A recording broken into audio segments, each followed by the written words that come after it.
could get used to this. I'm dying for your kiss. Didn't even know.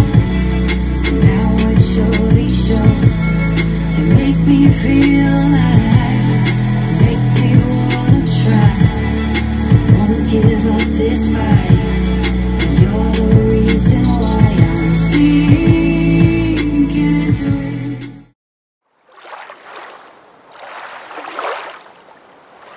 I am in a Carver 466.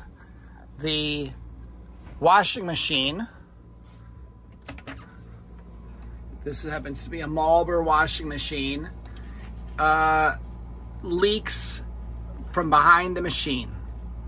And I am going to make my third attempt to correct the leak. The leak has nothing to do with the machine. I've confirmed that. It has to do with the hose connection, where the hose from the machine connects with the hose from the drain of the boat. We're going to take out these 3 screws and remove this panel right here. This panel down here does not need to be removed. These doors will come off.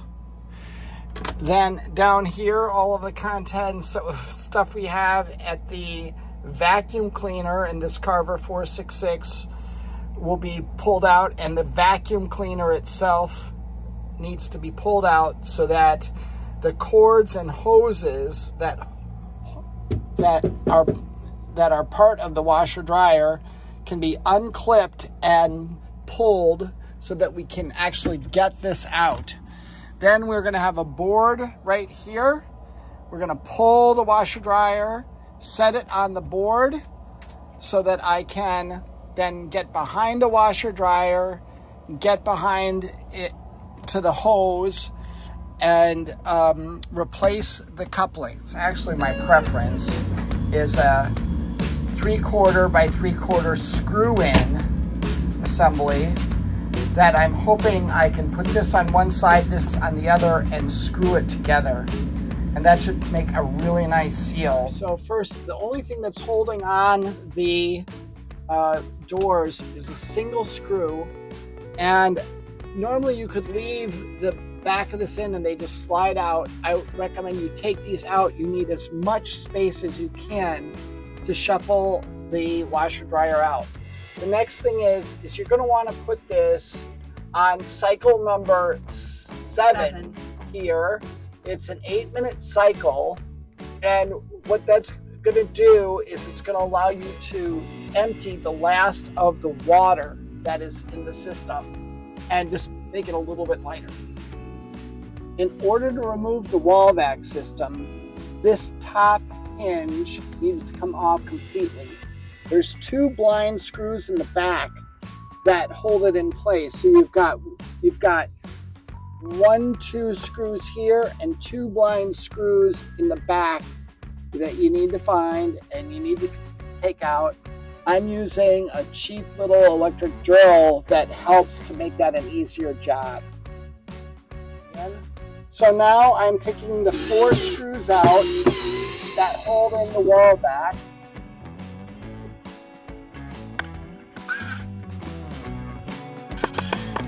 By the way, this outlet right here is the outlet for the washer dryer. So that's where the electric for the washer dryer is coming from.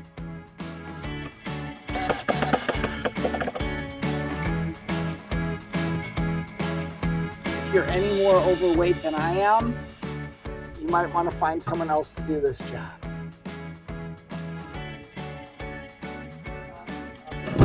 So this pulls out here sideways. With that hinge in, it would not come out. It is hard wired to itself. If there's a plug someplace, I haven't found it.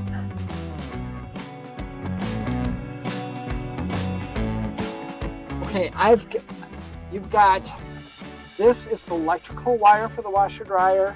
these are the intake hoses for the washer dryer. You're going to need to unclip the zip ties, which hold them in place. I don't know how they're zip tied on your installation, but they most definitely are. And by removing those zip ties, you're going to be able to lift these things and have them come out with you when you pull this out. You're going to need the length, and that's why this assembly has to come out. So we purchased a small 2x2 piece of thin plywood, 1/4-inch plywood. We added a little brace onto it so that we have something to attach the leg to. This is the simple leg. Remember, we're liveaboards, so we can't carry a lot of heavy stuff. This is going to come down and get attached here with these 2 screws. Paula's going to do that in a second. Then we're hopeful that this tube, it's about 1 centimeter too short, but even if it flexes a little, I think it's okay. No. So there's the base with 2 legs, one on the step and one all the way to the floor. This piece has been taken out. I just unscrewed the 3 screws and shimmied it around the hinge, the stays, which I left in. Yeah, at the top there. And if I can have that, just some other thoughts here. So we have this towel that we placed underneath. Just try to protect it. And I have left a hole. You don't want too much platform here because you need to be able to get in here to lift this thing and get it out. It's very heavy. So that's going to be the next trick, is can I lift it and move it with this platform in place? Okay, so to remove this thing, we left this black spacer in place. You're going to tilt it up, grab the very sharp bottom surface with your other hand, pull it out towards you. Because we let the water out, it's considerably lighter, although we couldn't call it light.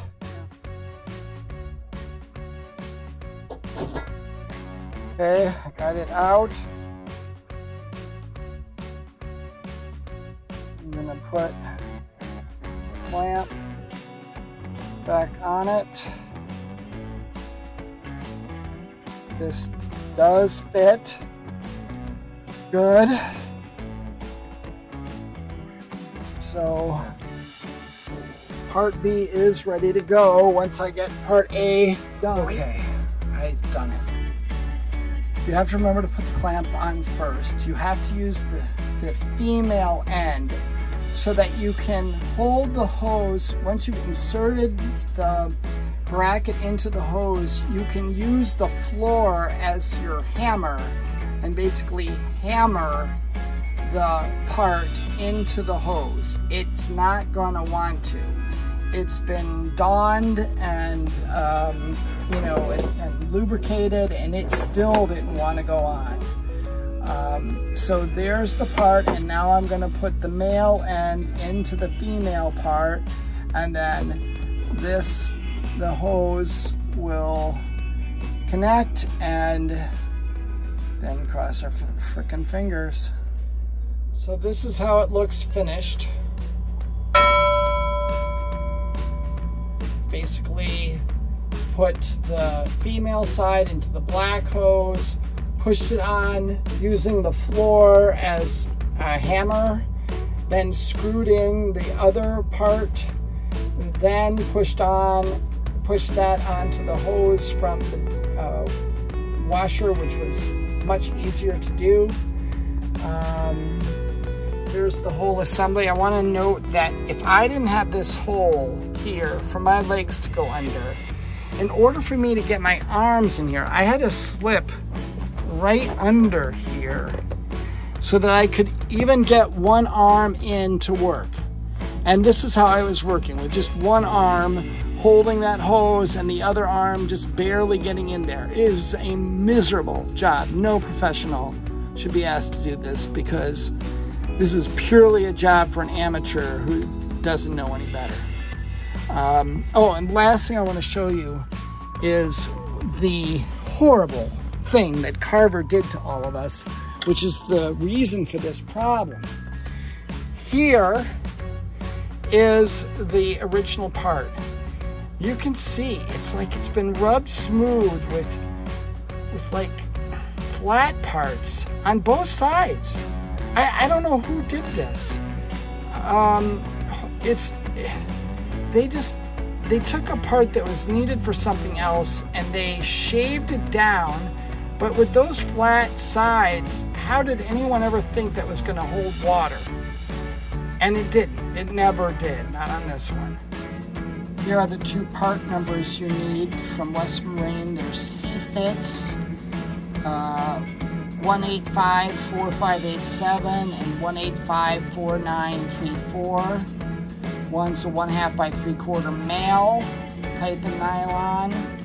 The other's at 1/2 by 3/4 adapter female pipe and nylon barb. So far, so good. We have no leakage. We have a dry platform, and it's almost done with its cycle. Very exciting. I really think we got it. I hope so. I was able to hammer that home. Yeah. And we'll let people know if a problem does redevelop, but I hope this is the last time in a long time I take a bill. God, yes. Yep. Very exciting. Thank you.